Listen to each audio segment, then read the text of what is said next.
16 ગામના યુવા પ્રમુખો અને જેને બિરદાવવા આપણે અહીં એકત્ર થયા છીએ એવા તેજસ્વી તારલાઓનું હું પલાણી આરતી પ્રેમની પવિત્રતાની લથપથ લાગણીઓથી અને અંતરની આરાધનાથી હાર્દિક હાર્દિક સ્વાગત કરું છું। સૌપ્રથમ તો હું આ 16 ગામના યુવાન પ્રમુખોને હાર્દિક અભિનંદન આપી આવકારું છું કે અહીંયા સુંદર સરસ મજાના કાર્યક્રમનું આયોજન કર્યું। જો આપણા સમાજના આગેવાનો અને યુવાન પ્રમુખો સંગઠિત થઈને કોઈ કાર્ય કરે ત્યારે સમજવું કે આપણો સમાજ પ્રગતિના પંથે આગળ વધી રહ્યો છે। મિત્રો, અંધારું ગમે તેટલું ઘાટું હોય પણ એક નાનો દીવો એને દૂર કરી શકે છે। એવી જ રીતે જો હાથમાં શિક્ષણની કલમ હોય તો માણસ એની કિસ્મત બદલી શકે છે। એવી જ રીતે આ યુવાનોએ આ શિક્ષણનો દીવો જે પ્રગટાવ્યો છે એ વિદ્યાર્થીઓ માટે વટ વૃક્ષ બનશે અને વિદ્યાર્થીઓને બિરદાવવા આપણે એકત્ર થયા હોય ત્યારે શિક્ષણ વિશે વાત કરીએ તો શિક્ષણ એ સૌથી તાકાતવર હથિયાર છે જે માણસને દરેક મુશ્કેલીથી બચાવી શકે છે અને માણસની કિસ્મત બદલી શકે છે।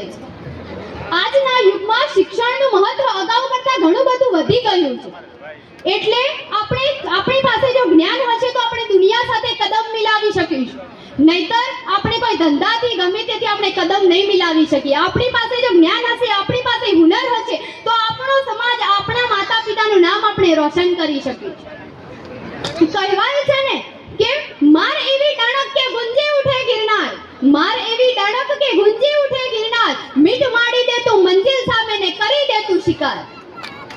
कोशिश करने वालों की कभी हार नहीं होती और कोशिश किए बिना ही जय जयकार नहीं होती।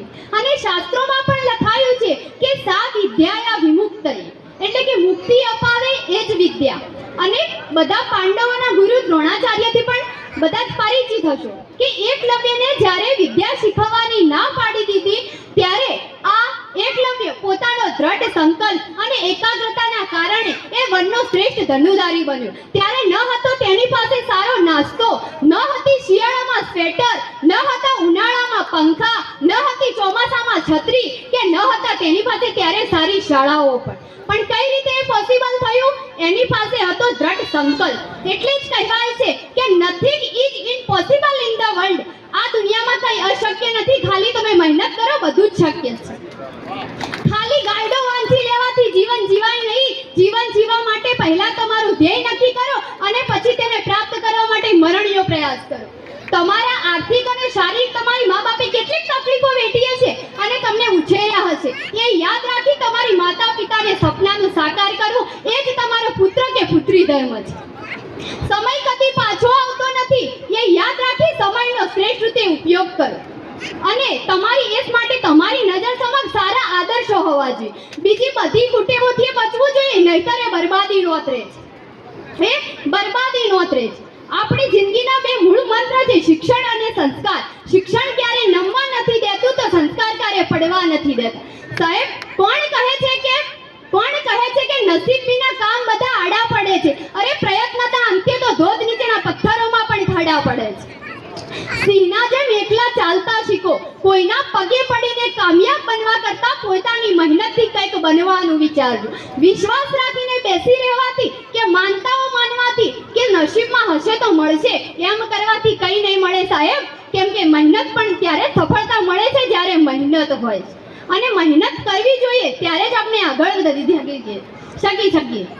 હવે એટલું જ કહીશ કે આપણને લોકો ખૈરિયત નહીં પણ હેસિયત પૂછશે।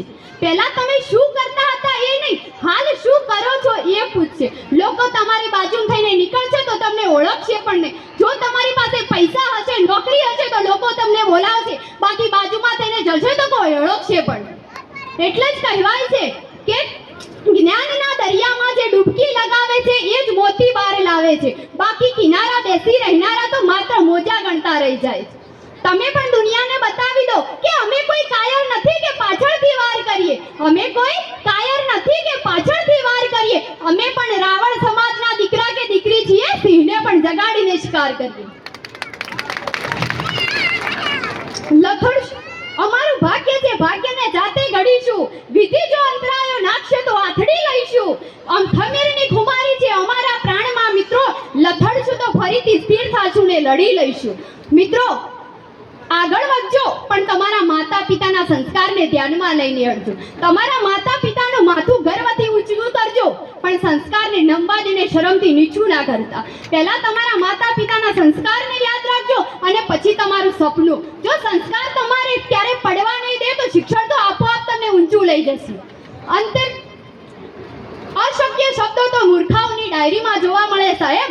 અમને નાખો જિંદગીની આગમાં, આગને પણ ફેરવી નાખશું બાગમાં. સર કરીશું આખરે સો મોરચા, મોતને પણ આપવા દો લાગમાં. હું પણ એક શિક્ષિકા તરીકે 6 વર્ષથી સેવા આપી રહી છું અને હું પલાણી પરિવારની હોઉં છું, ખોટલા ગામની. અને હું પણ મામાના ઘરે રહીને સફળતા મેળવી છે. જો તમારે પિતાનું નામ રોશન કરવું હોય તો મેં પણ જાતે મારા મામાનું નામ રોશન કર્યું છે. તો આપણે માતાને નહીં મામાનું પણ સર ઊંચું ગર્વથી કરી શકીએ. એવી રીતે આપણે હકથી, વટથી અને માતા પિતા સંસ્કારથી જીતવાનું છે. હવે શ્રદ્ધાના ધનુષ્ય પર મનુને ચડાવો તીર, શ્રદ્ધાના ધનુષ્ય પર મનુનું ચડાવો તીર. પરિશ્રમની પણજખેથી લક્ષ્ય તાકો રણધીર, સિદ્ધિ સાંભળજે જરૂર શંકા નથી લગી.